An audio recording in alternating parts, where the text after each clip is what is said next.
રાજ્ય મુલકી સેવા નિયમો 2002 તથા વખતના સુધારાઓની આધીન રહેશે, જેમાં રજાના પ્રકાર, કયા નિયમને આધારે રજા મળવાપાત્ર છે, કેટલી રજા મળવાપાત્ર છે તથા કોને મળવાપાત્ર છે તે વિશે વિશેષ ચર્ચા કરીશું.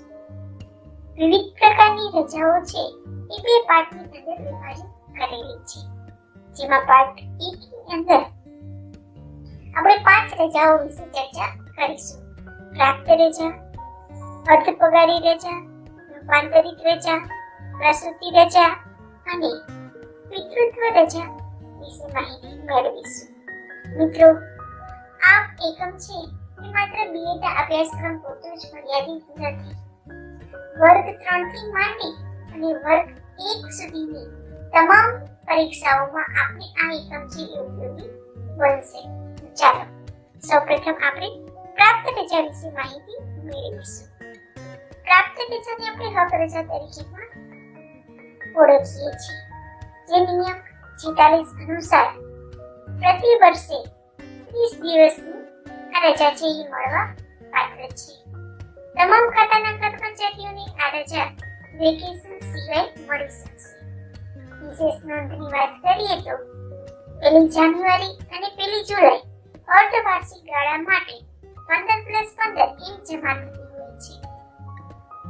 સમગ્ર નોકરી દરમિયાન 300 રજા એકઠી કરી શકાય છે. 300 થી વધારે રજા છે એ લેપ્સ થાય છે અને તેટલી એટલે કે 300 રજાઓનું રોકડમાં રૂપાંતર થઈ શકે છે. ઓછામાં ઓછી 7 દિવસ અને વધુમાં વધુ 120 દિવસની રજા છે એ ભોગવી શકાય છે. આખા વર્ષમાં 3 વાર આ રજા છે એ ભોગવી શકાય છે. શક્ય હોય ત્યાં સુધી આ રજા ભોગવતા કોઈ અટકાવી શકતું નથી. ત્યારબાદ આપણે વાત કરીએ તો અર્ધ પગારી રજા, જે નિયમ 57(1) અનુસાર પ્રતિ વર્ષે 20 દિવસ મળવાપાત્ર હોય છે. તમામ કર્મચારીઓને મળી શકે છે. વિશેષ નોંધની વાત કરીએ તો 1 જાન્યુઆરી અને 1 જુલાઈ અર્ધવાર્ષિક ગાળા માટે 10+10 એમ જમા થતી હોય છે. કોઈ પણ અંગત કારણોસર આ રજા ભોગવી શકાય છે. અડધા પગારના દરે પગાર મળવાપાત્ર છે. પગાર અને મોંઘવારી સિવાય ભથ્થાઓ નિયમ અનુસાર પૂર્ણ મળવાપાત્ર છે. સમગ્ર નોકરી દરમિયાન ગમે તેટલી રજા એકઠી કરી શકાય છે, પરંતુ 300 રજાઓનું જ રોકડમાં રૂપાંતર થઈ શકે છે. ત્યારબાદ જોઈએ તો રૂપાંતરિત રજા. આ રજા છે એ નિયમ 58 અનુસાર તમામ ખાતાના કર્મચારીઓને મળી શકે છે. વિશેષ નોંધની વાત કરીએ તો કર્મચારીના ખાતે અર્ધ પગારી રજા જમા હોય તો મળવાપાત્ર છે. ભોગવેલી રજા બમણી ઉઘરાવવામાં આવે છે. ઓછામાં ઓછી 7 દિવસ તેમજ મંજૂર કરનાર અધિકારી 7 દિવસ કરતા ઓછી વિવેકાનુસાર રજા મંજૂર કરી શકે છે. સમગ્ર નોકરી દરમિયાન 240 દિવસની રજા મળવાપાત્ર છે. રજાનો પગાર પ્રાપ્ત રજાના દરે પગાર મળી શકે છે. ત્યારબાદ વાત કરીએ તો પ્રસૂતિ રજા. આ નિયમ 69 અનુસાર 180 દિવસની રજા મળી શકે છે. આ તમામ ખાતાના સ્ત્રી કર્મચારીને કરાર આધારિત ફિક્સ પગારદારની આ રજા છે મળી શકે છે. વિશેષ નોંધમાં જોઈએ તો સ્ત્રી કર્મચારી રજા અરજી કરે તે તારીખ અથવા પ્રસ્તુતિ તારીખ 2 માંથી જે વહેલું હોય તે તારીખે રજા શરૂ થયેલી ગણાશે. જે સ્ત્રી કર્મચારીની 2 કરતા વધુ જીવિત હયાત બાળકો ન હોય તેણીને આ રજા મળવાપાત્ર છે. સમગ્ર નોકરી 1 વર્ષથી વધુ અને 2 વર્ષથી ઓછી નોકરી વાળાને 180 દિવસ સુધી અર્ધ પગારી રજા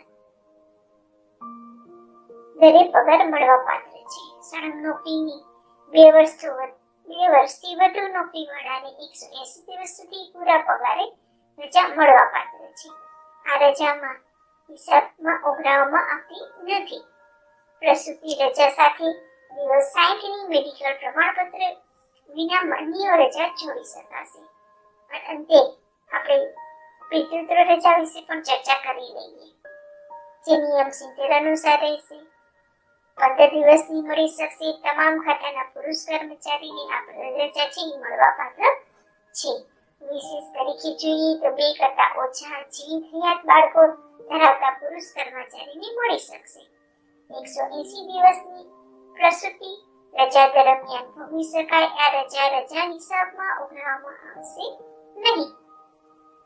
અન્ય પ્રકારની રજા સાથે જોડી શકાશે. આ રજા પૂરા પગારે મળવાપાત્ર છે. સામાન્ય રીતે આ રજા કોઈ પણ સંજોગોમાં નકારવામાં આવશે નહીં. ધન્યવાદ મિત્રો. આ સ્વાધીન રહેશે, જેમાં રજાના પ્રકાર, કયા નિયમની આધારે રજા મળવાપાત્ર છે, કેટલી રજા મળવાપાત્ર છે તથા કોને રજા મળવાપાત્ર છે તે વિશેની ચર્ચા કરીશું. પાર્ટ 1 ની અંદર આપણે 5 રજાઓ વિશે ચર્ચા કરી. પ્રાપ્ત રજા, અર્ધ પગારી રજા, પ્રસૂતિ રજા, પિતૃત્વ રજા, રૂપાંતરિત રજા. જ્યારે પાર્ટ 2 ની અંદર બિનજમા રજા, હોસ્પિટલ રજા, અસાધારણ રજા, ક્ષય, કેન્સર કે કુષ્ઠ રજા અને કશોવડ કે ગર્ભપાત રજા વિશે માહિતી મેળવીશું. મિત્રો, ફરી એક વખત આપણે યાદ અપાવો કે પ્રસ્તુત એકમ છે એ માત્ર બીએડના અભ્યાસક્રમ પૂરતું જ મર્યાદિત નથી. ક્લાસ 3 થી માંડી અને ક્લાસ 1 અધિકારીની વખત લેવાતી પરીક્ષાઓમાં પણ આપણે આ એકમ છે એ ઉપયોગી બનશે.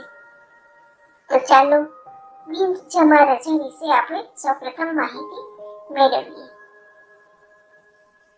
બિનજમા રજા નિયમ 360 દિવસ સમગ્ર નોકરી દરમિયાન આપને મળવાપાત્ર છે. જે કાયમી કર્મચારી હશે તે આ રજા મેળવી શકશે. વિશેષ નોંધમાં વાત કરીએ તો 360 સમગ્ર નોકરી દરમિયાન મર્યાદામાં મળે. એકી સમયે 90 થી વધુ નહીં. આગામી સમયમાં જે અર્ધ પગારી રજા પ્રાપ્ત કરશે તેની રજા સામે તે રજાના હિસાબમાં બિનજમા રજા ઉઘરાવવામાં આવશે. તબીબી પ્રમાણપત્ર સિવાય 180 દિવસ સુધીની બધી જ મળીને રજા મંજૂર કરી શકાશે. ત્યારબાદ હોસ્પિટલ રજા, જે નિયમ 74 અનુસાર 90 દિવસની મળી શકશે.